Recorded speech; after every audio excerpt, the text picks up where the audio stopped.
Un curso de milagros. Capítulo 6. Las lecciones del amor. Epígrafe 1.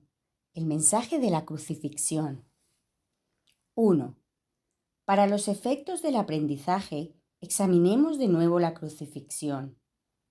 No hice hincapié en ella anteriormente debido a las temibles connotaciones que quizá tengas asociadas con ella. Lo único que se ha subrayado hasta ahora es que no fue una forma de castigo. No obstante, no se puede explicar nada utilizando exclusivamente términos negativos.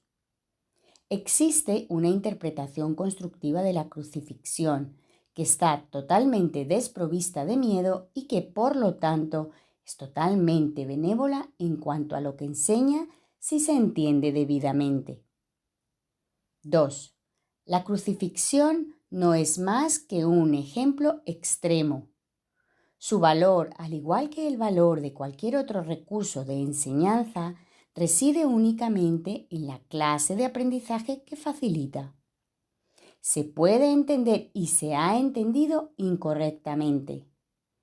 Ello se debe únicamente al hecho de que los temerosos tienden a percibir con miedo.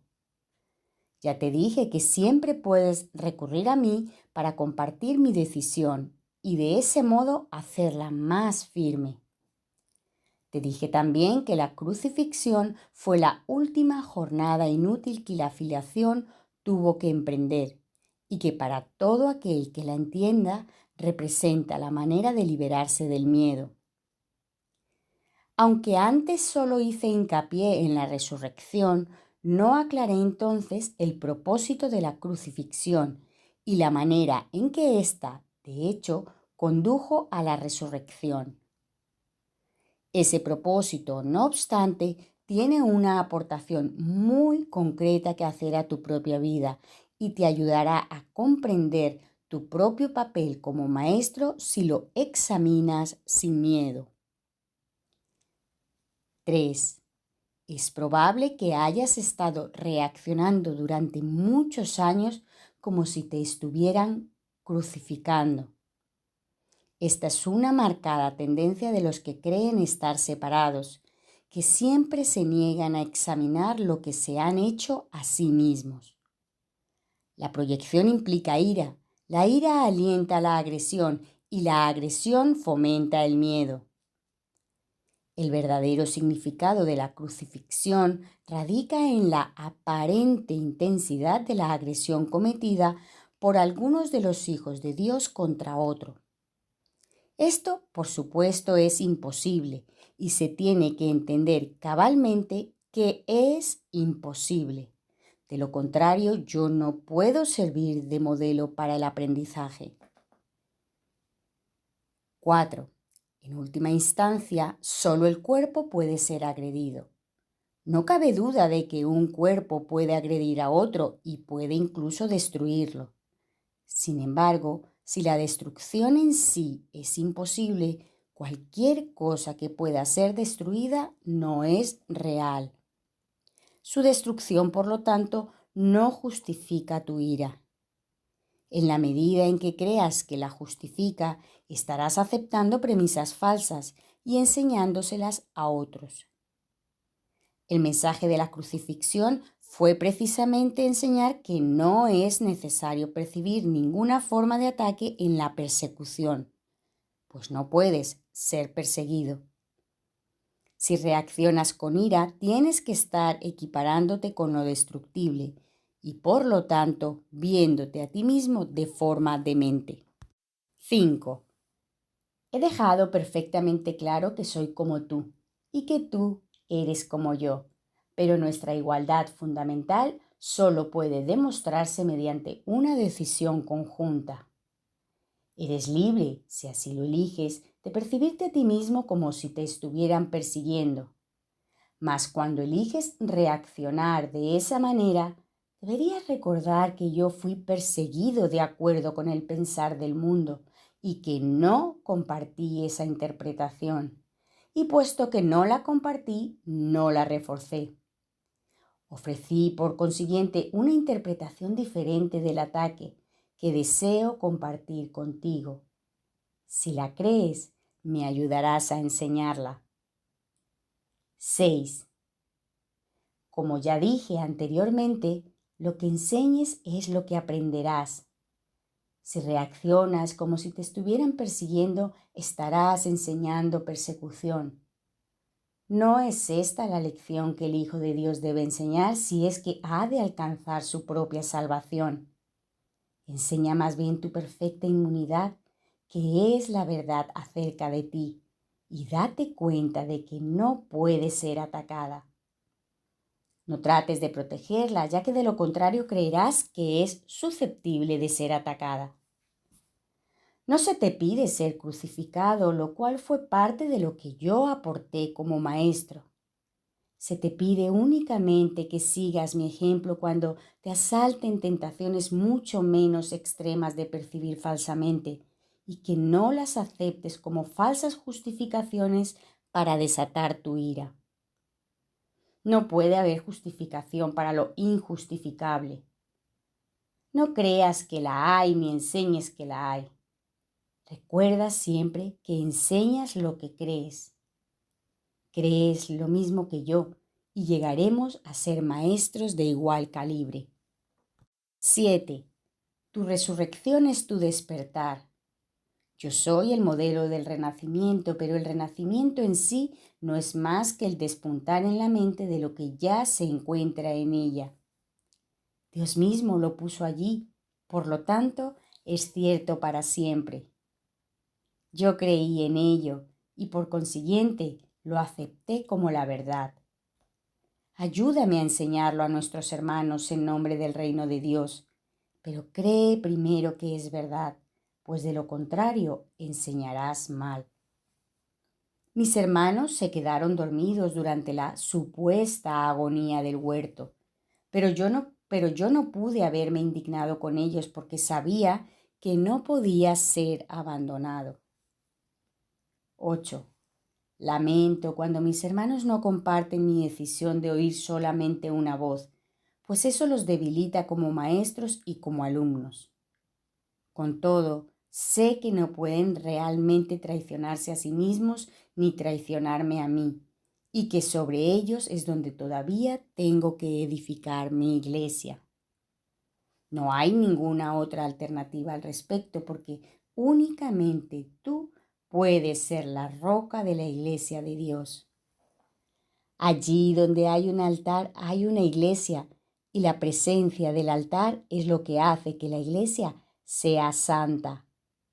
La iglesia que no inspira amor tiene un altar oculto que no está sirviendo al propósito para el que Dios lo destinó.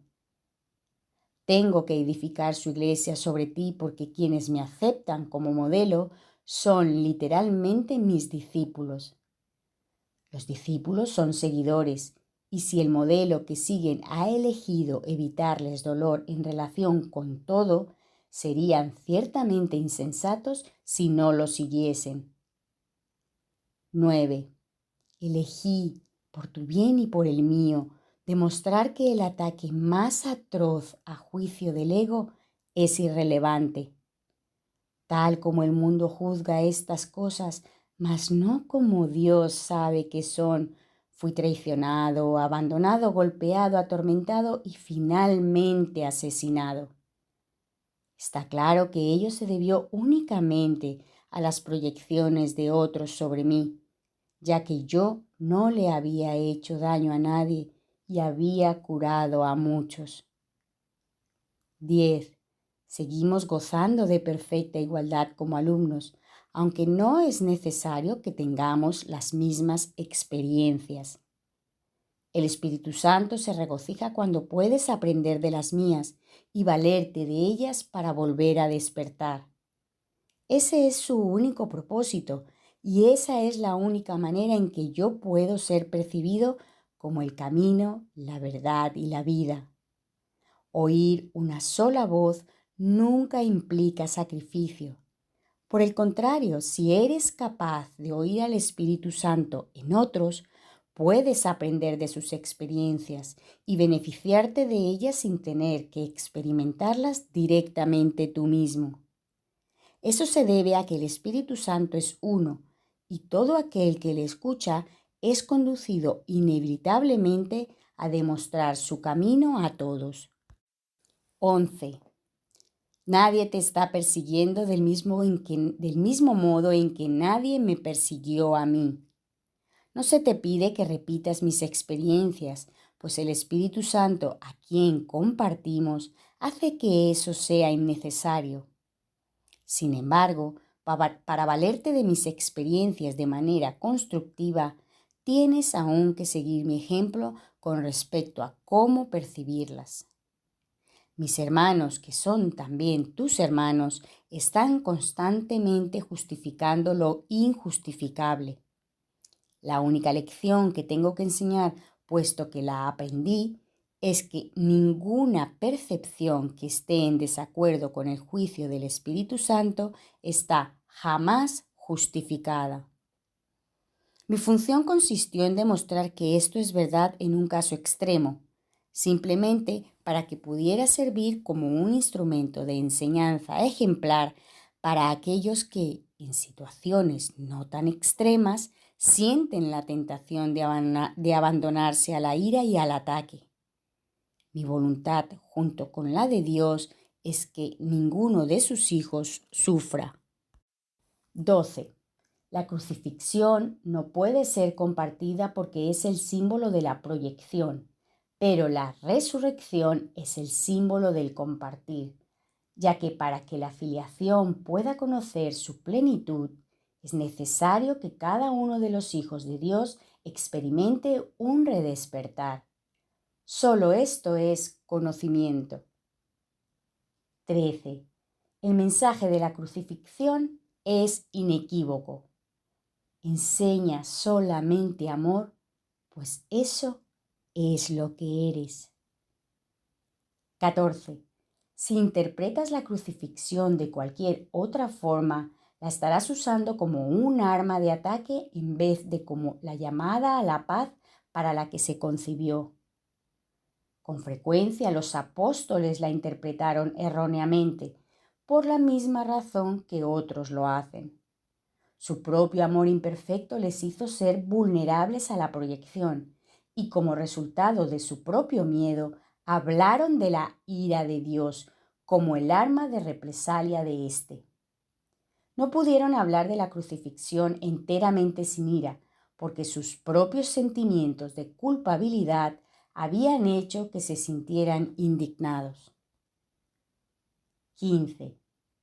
Esos son algunos de los ejemplos de pensamiento tergiversado del Nuevo Testamento. Si bien su evangelio es en realidad únicamente el mensaje del amor. Si los apóstoles no se hubieran sentido culpables, nunca me habrían podido atribuir expresiones tales como «No he venido a sembrar paz, sino espadas». Esto está en clara oposición a todas mis enseñanzas. De haberme entendido realmente, no podrían haber descrito tampoco mi reacción a Judas como lo hicieron. Yo no pude haber dicho, ¿traicionas al Hijo del Hombre con un beso? A no ser que hubiese creído en la traición. El mensaje de la crucifixión fue precisamente que yo no creía en la traición. El castigo que se dijo infligía a Judas fue un error similar. Judas era mi hermano y un hijo de Dios, tan miembro de la filiación como yo. ¿Cómo iba a condenarlo cuando estaba listo para probar que condenar es imposible? 16. Cuando leas las enseñanzas de los apóstoles, recuerda que les dije que había muchas cosas que ellos no entenderían sino hasta mucho después, porque en aquel entonces aún no estaban completamente listos para seguirme. No quiero que dejes que se infiltre ningún vestigio de miedo en el sistema de pensamiento hacia el que te estoy guiando. No ando en busca de mártires, sino de maestros. Nadie es castigado por sus pecados, y los hijos de Dios no son pecadores. Cualquier concepto de castigo significa que estás proyectando la responsabilidad de la culpa sobre otro, y ello refuerza la idea de que está justificado culpar. El resultado es una lección acerca de cómo culpar, pues todo comportamiento enseña las creencias que lo motivan. La crucifixión fue el resultado de dos sistemas de pensamiento claramente opuestos entre sí, el símbolo perfecto del conflicto entre el ego y el Hijo de Dios. Este conflicto parece ser igualmente real ahora, y lo que enseña tiene que aprenderse ahora tal como se tuvo que aprender entonces. 17. Yo no necesito gratitud, pero tú necesitas desarrollar tu mermada capacidad de estar agradecido o no podrás apreciar a Dios. Él no necesita que lo aprecies, pero tú sí. No se puede amar lo que no se aprecia, pues el miedo hace que sea imposible apreciar nada. Cuando tienes miedo de lo que eres, no lo aprecias y por lo tanto lo rechazas. Como resultado de ello, enseñas rechazo. 18. El poder de los hijos de Dios está presente todo el tiempo porque fueron creados para ser creadores. La influencia que ejercen unos sobre otros es ilimitada y tiene que usarse para su salvación conjunta. Cada uno de ellos tiene que aprender a enseñar que ninguna forma de rechazo tiene sentido. La separación es la noción del rechazo. Mientras sigas enseñando esto, lo seguirás creyendo. No es así como Dios piensa, y tú tienes que pensar como Él si es que has de volver a conocerlo. 19. Recuerda que el Espíritu Santo es el vínculo de comunicación entre Dios el Padre y sus hijos separados. Si escuchases su voz, sabrías que tú no puedes herir ni ser herido, y que son muchos los que necesitan tu bendición para poder oír esto por sí mismos. Cuando solo percibas esa necesidad en ellos y no respondas a ninguna otra, habrás aprendido de mí y estarás tan deseoso de compartir lo que has aprendido como lo estoy yo.